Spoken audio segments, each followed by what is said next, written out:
there's no fires right now. It's a fire ban, and they helpfully marked all the campfires with little no fire signs. Just in case you missed all the signs. Yeah, which they're everywhere. It's very well marked, but you never know. In this flashback video, we last left off in another video called Leaving the Property Oregon Bound, where we went to Vegas and then left Vegas and started driving up into the mountains and then found a campsite. That video stops where this one starts.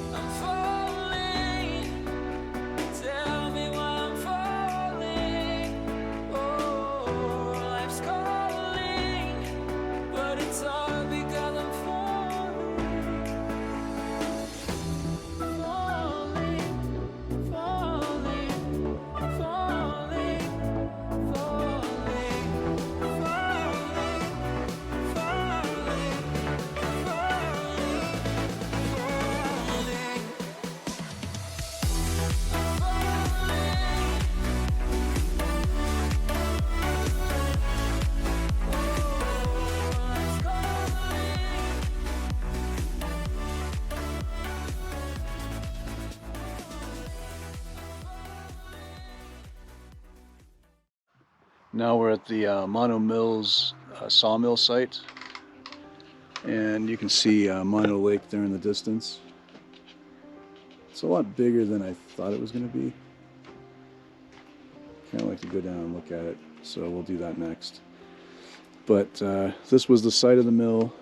I think that they had railroad tracks up here, and then they had a system where they would slide the wood into the top of the mill, which was several stories high and level with the top of the ravine here.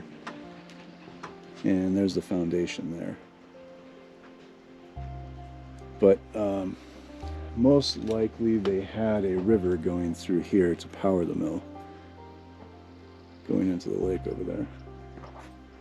But I'll also take some photos of the plaques that are here in this this thing that talk all about it.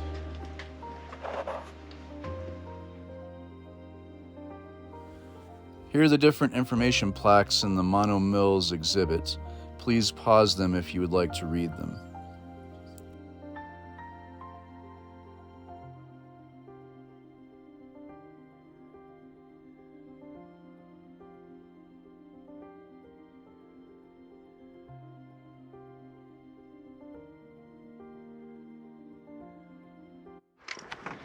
Jet, what do you think of Mono Mill? Huh? What do you think?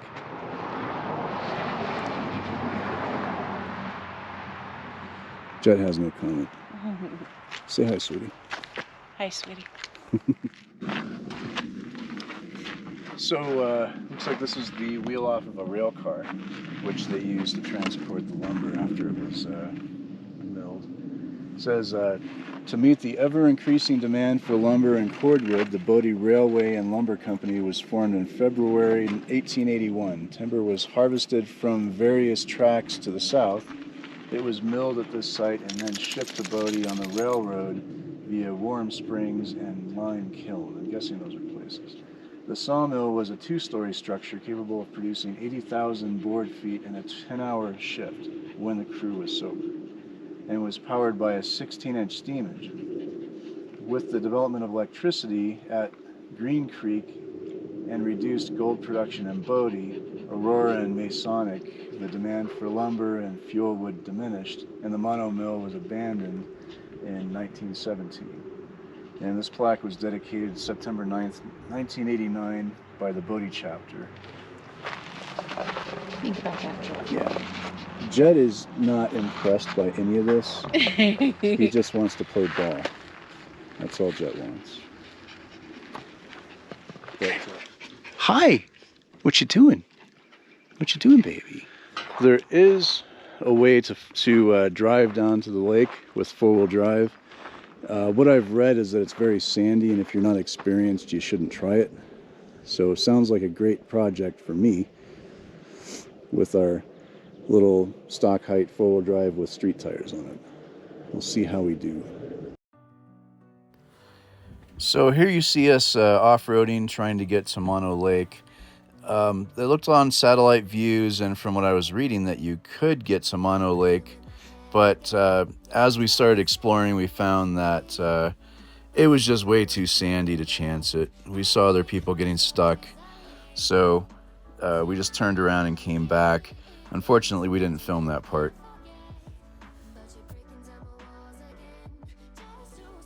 We really enjoyed our time up here at Mono Lake. Down in lower elevations, it was getting very hot. And up here, it was nice. There was still snow in some places. And they had just opened the area that we were camping, and the road was freshly graded. It looked like, from what we were told from people anyway, that if we would have come 1 week sooner, the forest would have still been closed.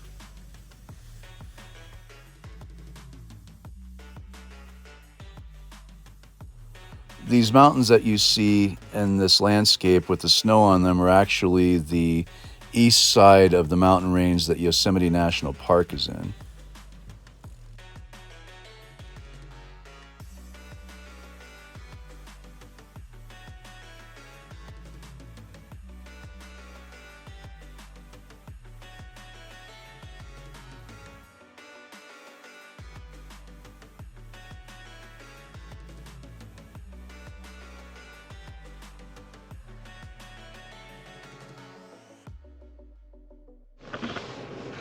The Mono craters are a chain of volcanic mountains. When they began to form during the Ice Age, this basin was covered by ancient Lake Russell.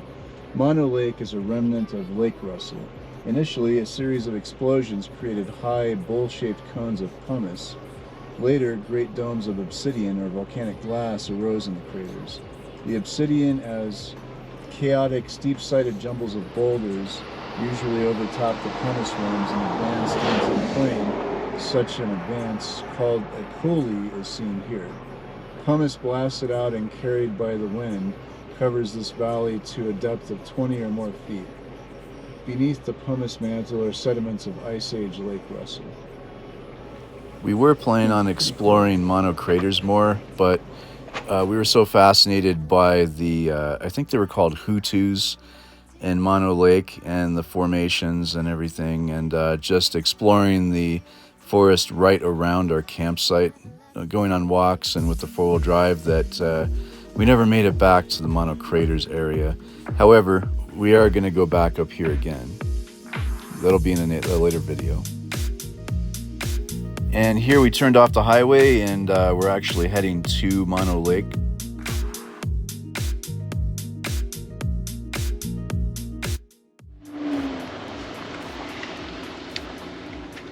So we're here, and it's beautiful. Looks like castles. Here are some wildlife that's in the area.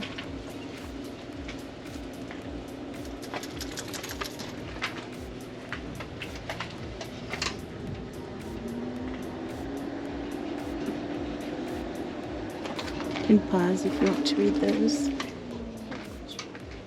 Unfortunately, we were still getting used to our new camera, and we did not get good enough resolution on these plaques for you to be able to read them. But the basic gist is that there's a lot of wildlife that relies heavily on the Mono Lake Basin, and California had gone and was taking water from all of the sources that fed into the lake, so the lake's level was going down steadily, which is why you can see all of these formations now. They used to be underwater. So there is a day use fee required.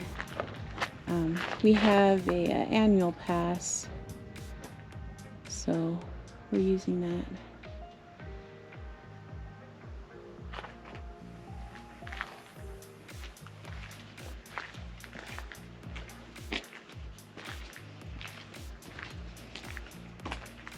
No bikes.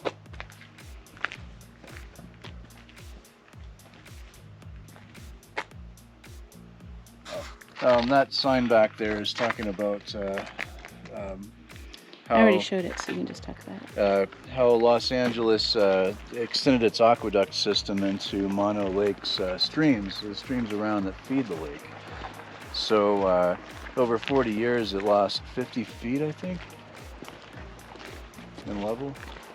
So they won a thing in '94 that said that they couldn't do that anymore. So that's why the lake is still here. Wow, you can see from here that it's just really blue.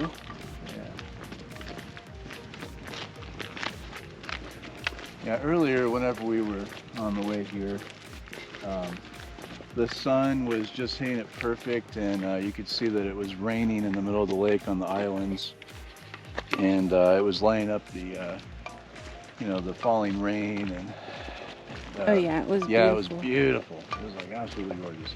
Of course, by the time we got to campground and everything, we were down in the tree line to where you couldn't see it as well, and it had changed. That's usually the case with this stuff.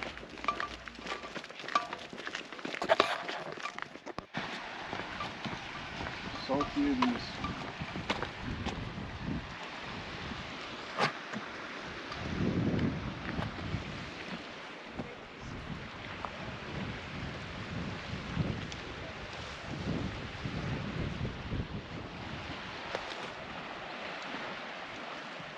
Yeah, this morning it was so still. There was no wind at all.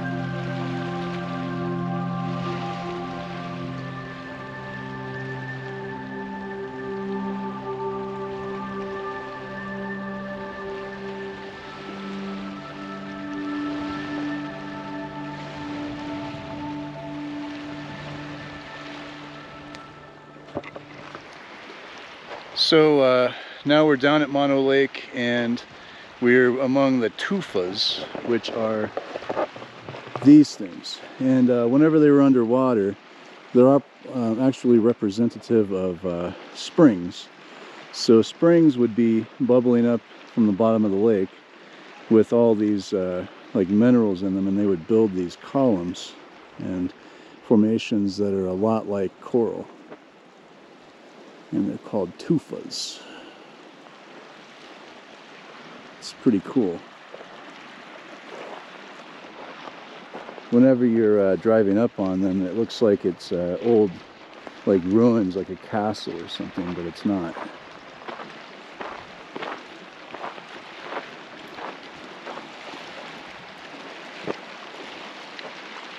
And I just want to say thanks to our friend Jimmy from Wandering Jimmy that told us how awesome this place is and made us decide to go here. It was very nice of him.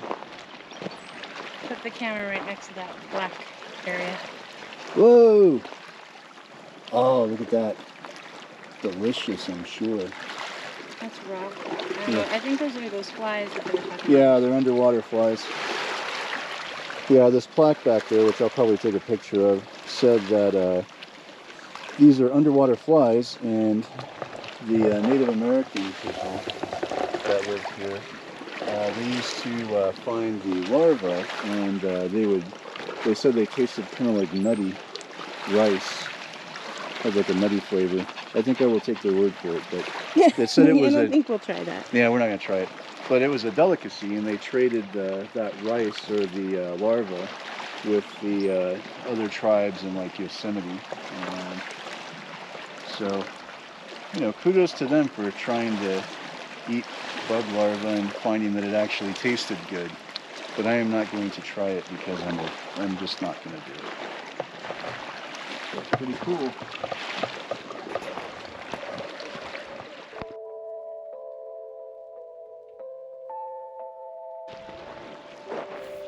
I don't know if I've mentioned this before, but Jen and I are gamers, and we have a PlayStation 5. That's okay, I guess. And we play a couple of games called Horizon and Horizon Forbidden West, which is the sequel. In Horizon Forbidden West, they actually have a lot of the natural wonders that we went and explored on this trip, which is kind of cool. They even have Mono Lake in there. So in the game, we got to explore Mono Lake virtually in a post-apocalyptic setting, and the surrounding towns and stuff. It was just kind of neat being able to experience this stuff in real life before we saw it in a game. One way out there. See more of them way over there. Should I stop this? Oh, it's okay.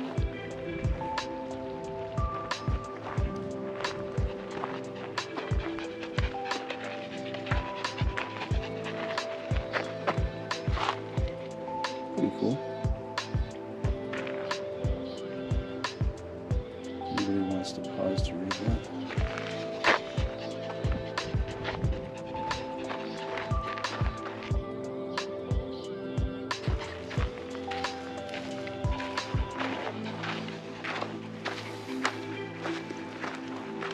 There's a bunch more of them over there. They're everywhere.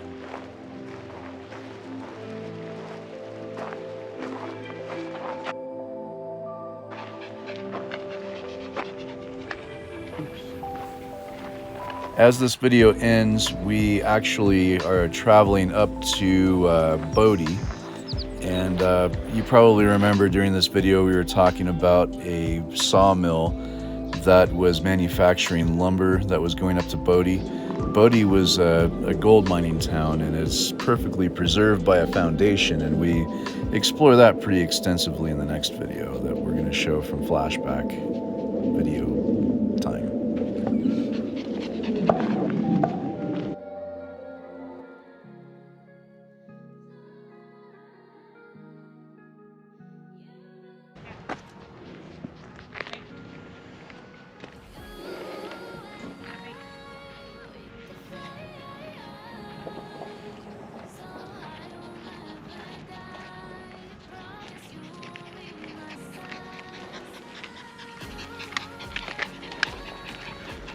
Jet's had a very stressful day.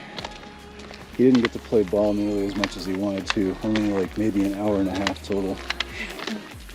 And then had to ride in the car a lot and walk a lot.